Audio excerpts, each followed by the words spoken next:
The valley was a cradle of mist and sunlight.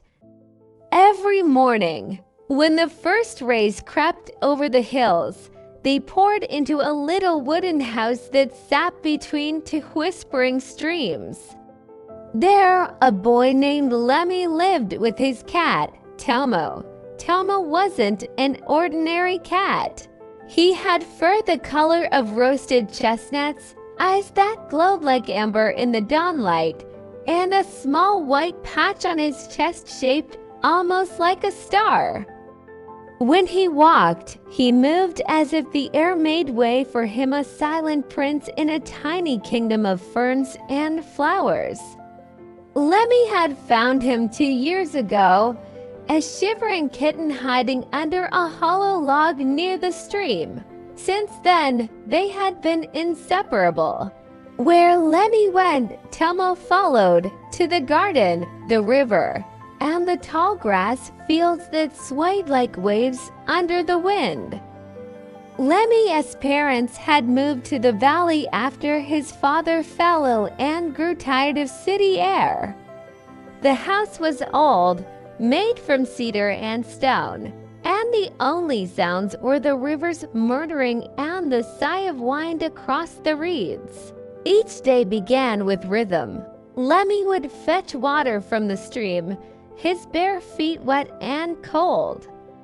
Tomo would follow close, pull and sing on ripples and darting fish shadows. At breakfast, the cat would curl beside the boy's feet, tail flicking in time with Lemi's stories about treasure caves, lost kingdoms, and brave cats who fought dragons. Someday, Lemi would say, "We'll have an adventure, won't we, Tomo?" The cat would blink slowly, as if to say, "Maybe we already are." Life in the valley was peaceful, but not easy.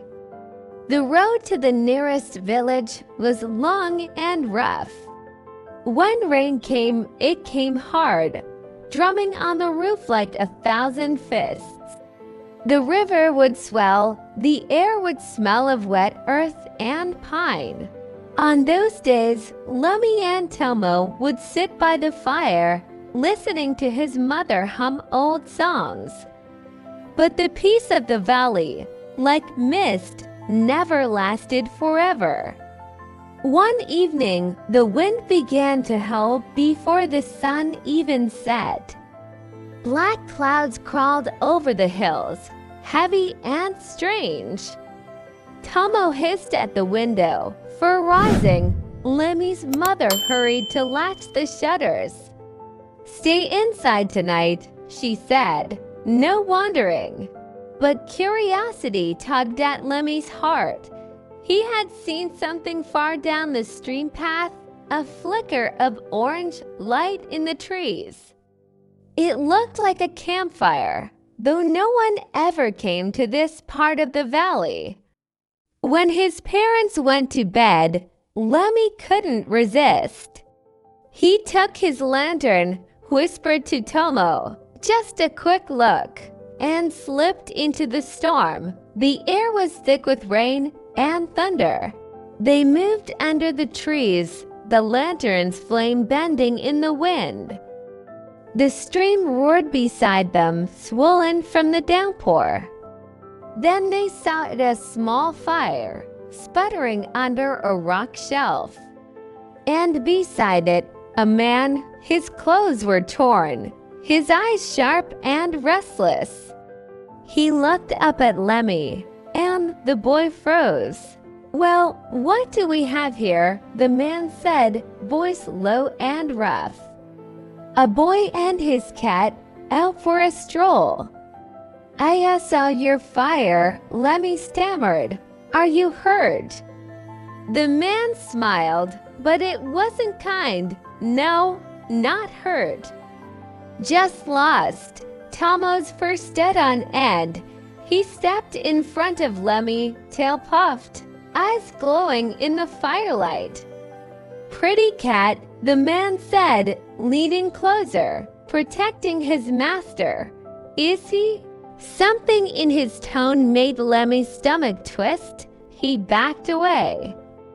"We should go home." The man rose, towering over him. "Not yet. Where's your house, boy?" Lemi turned and ran. Rain hammered the valley as Lemi sprinted through the mud. Tomo darted beside him, a streak of brown and gold.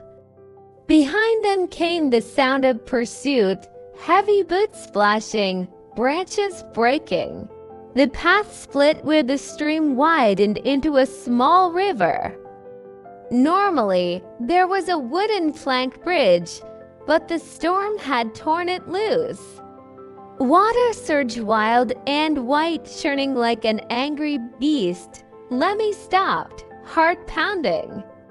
He could see their house's lantern faintly across the valley, safety glowing through the rain.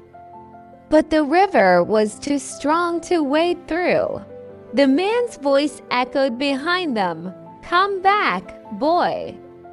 I won't hurt you." Lemi looked at the water, then at Tomo. "What do we do?" The cat stared at him, then at a fallen tree half submerged across the current, slippery, narrow, but maybe passable. Lemi swallowed hard. "Okay, let's try."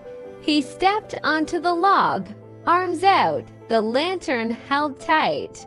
The river roared below, spray stinging his face. Tomo followed, claws gripping the slick bark. Halfway across, the log shifted. Lemi gasped, almost losing his balance. Behind him, the man reached the river bank, eyes gleaming. "Don't move, boy," he said. "Let me help you." Lemi didn't trust him. He took another step, the log jerked, and he slipped. He would have fallen if not for a sudden weight on his shoulder. Tomo, leaping up, digging his claws into Lemi's jacket to anchor him. Lemi gasped, grabbed the log, and clung tight. The cat's small body trembled with effort, but he didn't let go. With shaking hands, Lemi crawled the rest of the way. When they reached the far bank, he collapsed in the mud, breathing hard. The man shouted, furious, from across the river, but the water was too wild now. He couldn't cross. Tomo meowed softly, pressing against Lemi's cheek. The boy hugged him close. "You saved me," he whispered. "You really did." By the time they reached home, dawn was breaking pale and cold. Lemi's parents had been frantic.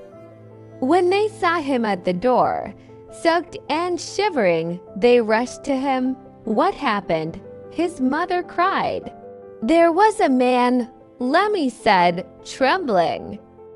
"He followed me down by the stream." His father's face went dark.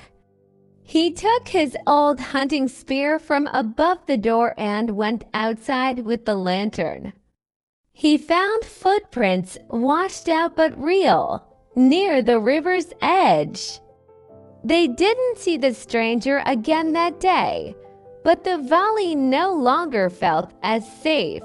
Lemi stayed close to home, never venturing far. Tomo, however, became restless. He prowled around the edges of the yard, ears twitching, eyes always scanning the woods. At night, he slept at the window, tail flicking at every sound. Then one evening, a week later, Tomo vanished. Lemi searched all morning, calling his name across the fields. "Tomo, Tomo." No answer but the rustle of grass and the soft rush of wind. Finally, near the same riverbank where the storm had raged, Lemi found something, a small patch of fur snagged on a branch. chestnut brown, and beside it, footprints. Fresh ones, a man's boots. Fear squeezed his heart. Without thinking, he followed. The trail wound through the trees to a small ravine. The air smelled of smoke. Lemi crept closer and saw a campfire again, and Tomo, trapped in a crude cage made from branches and rope. The stranger sat nearby, sharpening a knife. "Smart cat," he muttered. "I thought I'd catch you to draw the boy out. Didn't think you'd come to me first." Lemi's hands shook. He hid behind a tree, mind racing. He needed to free Tomo, but how? Then he remembered the trick his father used when herding goats, a whistle that made them scatter toward a sound. Lemi picked up a small stone and tossed it into the bushes opposite the camp. The man's head snapped up. He stood, knife ready, and moved toward the sound. Lemi darted forward, heart pounding, and began untying the cage. Tomo pressed against his hands, eyes wide. "Hold on," Lemi whispered, almost a shout. The man turned, running back. "Hey!" Lemi yanked the last knot free. Tomo leapt out and, in a blur, lunged at the man's face, claws flashing. The stranger stumbled, cursing, trying to swipe him off. Lemi grabbed a stick and swung, hitting the man's arm. The knife flew into the mud. Tomo landed on his feet and hissed, fur bristling.